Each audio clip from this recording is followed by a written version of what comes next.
Les qualités organoleptiques des viandes.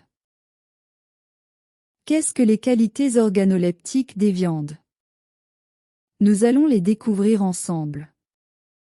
Les qualités organoleptiques des viandes bovines, ovines, porcines et chevalines regroupent les propriétés sensorielles à l'origine des sensations de plaisir associées à leur consommation.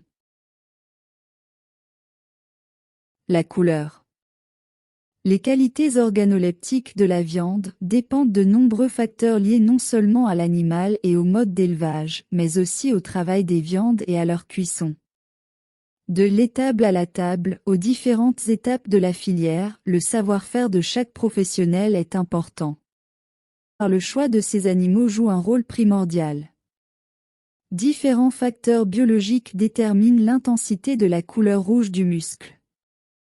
L'espèce par exemple, mais aussi l'âge de l'animal, la teneur du muscle en myoglobine augmente avec l'âge. Éleveurs, transporteurs et bouviers. À l'abattoir ont un rôle sur la couleur de la viande en assurant un transport et des manipulations respectueux du bien-être des animaux. Tout stress doit être évité car il pourrait être à l'origine d'une mauvaise évolution de la couleur de la viande qui serait alors soit trop pâle, soit trop sombre. Viande rédhibitoire. Conseille le consommateur pour le choix du morceau. Pour la viande bovine, par exemple. Le rhum steak ou la bavette sont plus rouges car plus riches en myoglobine que le faux filet ou le rond de gîte. La viande bovine présentée sous vide devient normalement plus sombre au cours de sa conservation au froid. Quelques minutes au contact de l'oxygène de l'air, après ouverture du conditionnement, permettent de retrouver des couleurs plus vives, on dit qu'elle est alors oxymyoglobine.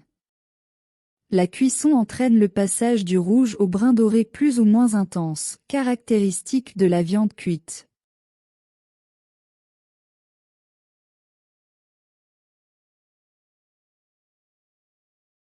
La flaveur. La flaveur est un ensemble complexe de sensations perçues par le goût et l'odorat lorsque le morceau de viande est en bouche. La flaveur associe les saveurs et les arômes.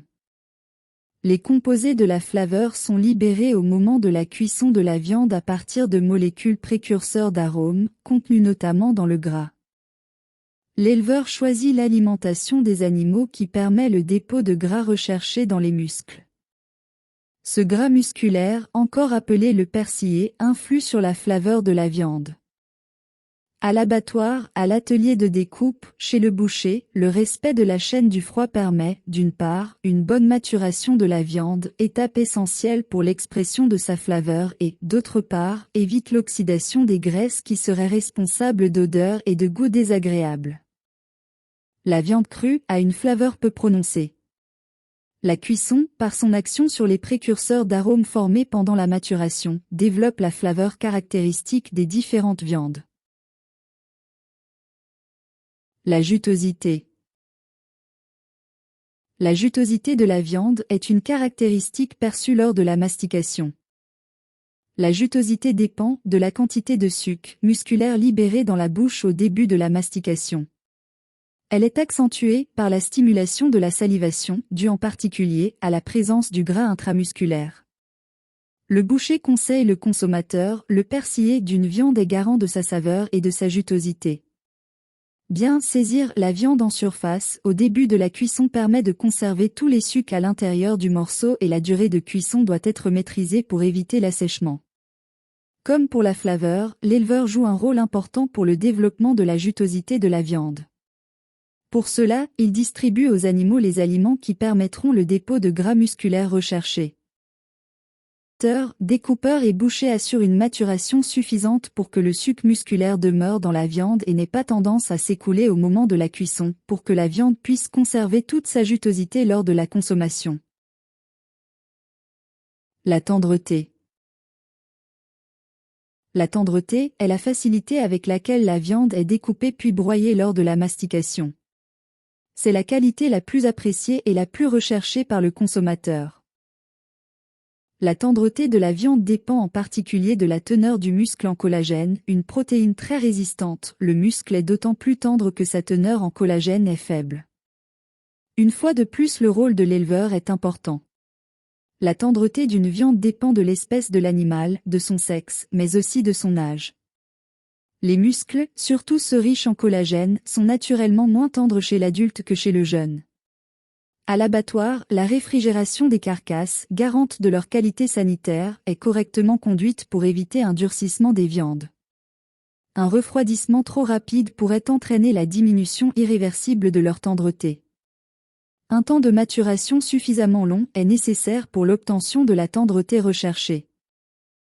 À l'atelier de découpe et chez le boucher, pour une bonne utilisation culinaire, le travail des viandes au cours du désossage et de la découpe permet de séparer les muscles ou les groupes de muscles en fonction de leur tendreté. Sur une carcasse de bovin, par exemple, les muscles de l'arrière sont généralement plus pauvres en collagène, donc plus tendres, que ceux de l'avant. Le parage permet quant à lui d'enlever les parties plus dures comme les aponevroses, qui recouvrent les muscles. Les conseils du boucher sont primordiaux pour choisir le morceau le mieux adapté à la recette prévue pour préparer la viande. La cuisson, adaptée à la teneur en collagène du morceau, permet d'en révéler la tendreté. Une cuisson rapide, au grill ou à la poêle, ou encore au four, convient pour les viandes pauvres en collagène. Une cuisson plus longue en atmosphère humide, comme le braisage, ou dans l'eau, comme par exemple le pot-au-feu, est nécessaire pour attendrir les morceaux plus riches en collagène en le transformant en gélatine. Du muscle à la viande. La maturation. Le muscle devient viande grâce à la maturation. Immédiatement après l'abattage, le muscle est souple. Étape enclenchée.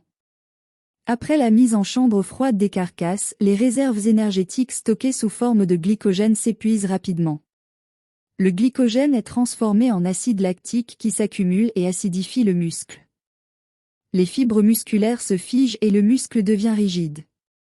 Cette phase, appelée rigor mortis, dure plusieurs jours. Le muscle est dur et pourrait perdre facilement son eau à la cuisson, ce qui donnerait une viande peu juteuse.